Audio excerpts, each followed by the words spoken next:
আসসালামু আলাইকুম বন্ধুরা, আশা করি সবাই ভালো আছেন। আল্লাহর রহমতে আমরাও ভালো আছি। আজকে চলে এসেছি আপনাদের মাঝে আবার অন্য একটি ব্লগ নিয়ে।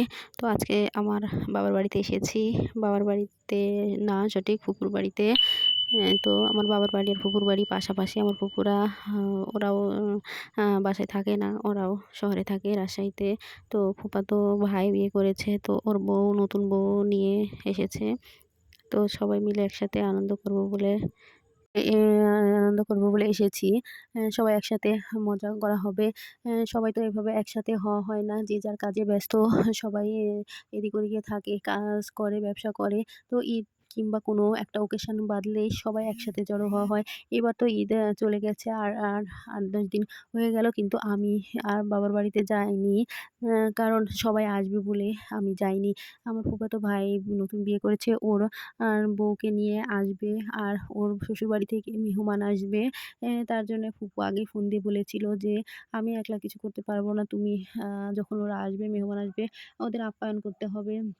তো তুমি তখন আসবে, সবাই একসাথে আনন্দ করা হবে, ওদের নিয়ে ঘোরাঘুরি করা হবে।" তো আমার ফুপু যখন বাসায় আসে, ও আমাকে ফোন দিবে যাওয়ার জন্য। ফুফাতো বোন আছে, ও খুব করে আমাকে যে, "আপু তুমি আসো, আসলে মজা হবে। একসাথে আ পিকনিক করা হবে।" তো সবাই যখন বাসায় আসে খুব ভালো লাগে। আর তাছাড়া তো অন্য সময় গেলে শুধু আব্বু আর আম্মু, কেউ থাকে না। তো যখন সবাই একসাথে হয় তখন যেতে খুব ভালো লাগে, আনন্দ লাগে। তো এজন্য চলে গেছি ২-৩ দিন থাকবো বলে।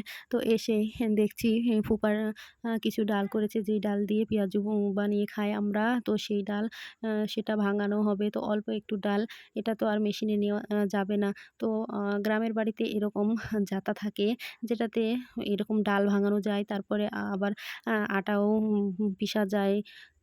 ছাতু করা যায়। যে ভুট্টা, গম, চাউল ভেজে ছাতু করা হয়, সেটা খেতে অনেক ভালো লাগে। তো কে যাতা চেনেন অবশ্যই কমেন্ট করে জানাবেন। তো গ্রামের এই ঐতিহ্যবাহী এই যাতাগুলো এখন প্রায় এইসব জিনিস বিলুপ্তের পথে। সেরকম একটা দেখাই যায় না। তো আমার ফুফাতো ভাই বলছিল, ও যেহেতু শহরে থাকে, এসব কাজে আ এক্সপার্ট না, কিংবা করতে জানে না, আর সেভাবে চিনেও না।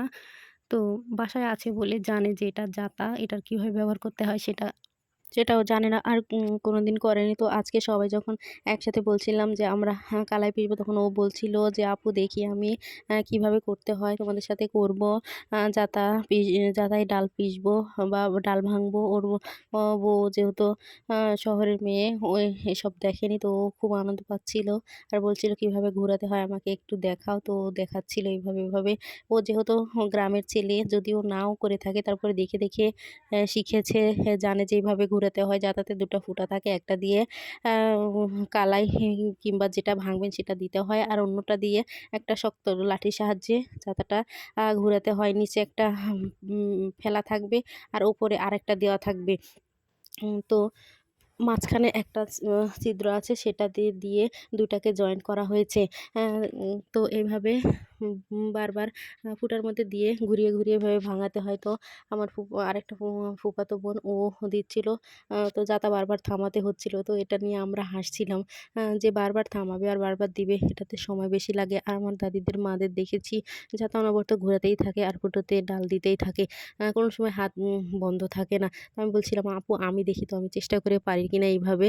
তো এই বলে যখন আমি ফুটাতে দিতে যাচ্ছিলাম, অমনি সব অর্ধেক ওর ভিতর যাচ্ছিল ফুটাতে, আর অর্ধেক পড়ে যাচ্ছিল। এটা নিয়ে সবাই হাসাহাসি করলাম। তো এইভাবে মজা করে ডালগুলো ভাঙছিলাম। আর ও জোরে ঘোরাচ্ছিল বলে সব বেরিয়ে যাচ্ছিল আস্ত আ বেশিরভাগই। তো বলছিলাম যে, "এভাবে হবে না। তো একটু হালকা করে চাপ দিয়ে ঘুরাও।" তারপরেও ও চেষ্টা করে, বারবার অনেকবার চেষ্টা করে তারপরে সে ডালগুলো ভেঙে দিয়েছে আমাদের। এটা যেহেতু শক্তিরও কাজ, তো এভাবে ঘুরিয়ে ভেঙে দিচ্ছিল। আর ফুপু ও কুলা দিয়ে উড়িয়ে খোসা বের করে দিচ্ছিল। যেগুলো বের হয়ে যাচ্ছিল সেগুলো রেখে দিয়ে আবার অন্যগুলো আবার দিচ্ছিলাম। আমরা এইভাবে আনন্দ করছিলাম। আর আজকে পুরো কালাইটা আমরাই এইভাবে ভেঙেছি আর অনেক মজা করেছি। এর মধ্যে আমার ফুফাতো বোন আবার পপকর্ন ভেজেছে। ও পপকর্ন ভাজছিল। পপকর্ন বলতে ভুট্টার খই। তো সেটা নিয়ে গিয়ে আমাদের সবাইকে দিচ্ছিল। আমরা বসে খাচ্ছিলাম। আর ও ওটা নিয়ে ও মজা করছিল যে, "দেখি তো, একটা ভুট্টার খই দিয়ে এর মধ্যে সেটা পিষা যায় কিনা। তো ভুট্টার খইটা আর হচ্ছিল না, পিষা যাচ্ছিল না। এইভাবে বারবার ঘুরিয়ে, ঘুরিয়ে তাও হচ্ছিল না। আ তো সেটা নিয়েও আমরা অনেক মজা করলাম। আমরা যখন একসাথে সবাই হই অনেক মজা করি, অনেক আনন্দ করি, খুব ভালো লাগে। তো আজকে হ্যাঁ, আর পুরো ব্লগটা আর বাড়াবো না। আমার ব্লগটা যদি ভালো লেগে থাকে তো আপনারা বেশি করে লাইক, কমেন্ট এবং শেয়ার করবেন। আর আমার চ্যানেলটি সাবস্ক্রাইব করতে ভুলবেন না। যারা যাতা দেখেননি তারা এই তো আমি দেখিয়ে দিলাম। এই যাতা নিয়ে যদি অন্য কোনো ব্লগ দেখতে চান তাহলে অবশ্যই কমেন্ট করে জানাবেন। আবার অন্যদিন আপনাদের দেখাবো যে যাতায় কিভাবে আটা পিষতে হয় বা ছাতু পিষতে হয়। চালটা গম ভেজে ভুট্টা যে ছাতু পিষা হয় সেটা চিনি দিয়ে কিংবা লালি গুড় দিয়ে মাখিয়ে খেতে অনেক ভালো লাগে। তো গ্রামের এসব জিনিস প্রায় এখন হারিয়ে যাওয়ার পথে। এসব আর দেখাই যায় না মেশিনের মাধ্যমে। তো বন্ধুরা, আজকের ভিডিও এখানে শেষ করছি। সবাই সুস্থ থাকুন, ভালো থাকবেন।